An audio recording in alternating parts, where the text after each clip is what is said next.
Imagine a world where lakes aren't filled with water, but with something far more explosive. Welcome to Titan, Saturn's largest moon, where the weather report is unlike anything on Earth. Instead of water, methane rains from the sky, filling vast lakes and rivers. Picture this, a landscape where the liquid isn't H2O but flammable methane, swirling under a hazy orange sky. The temperature: a bone-chilling -290 degrees F, cold enough to turn methane into a liquid. Scientists believe these lakes could hold clues about how life might form in extreme environments.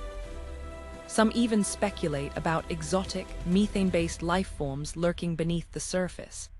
Titan is a world where Earth's rules don't apply, and every discovery rewrites what we know about our solar system. What's the wildest planet or moon you've heard of?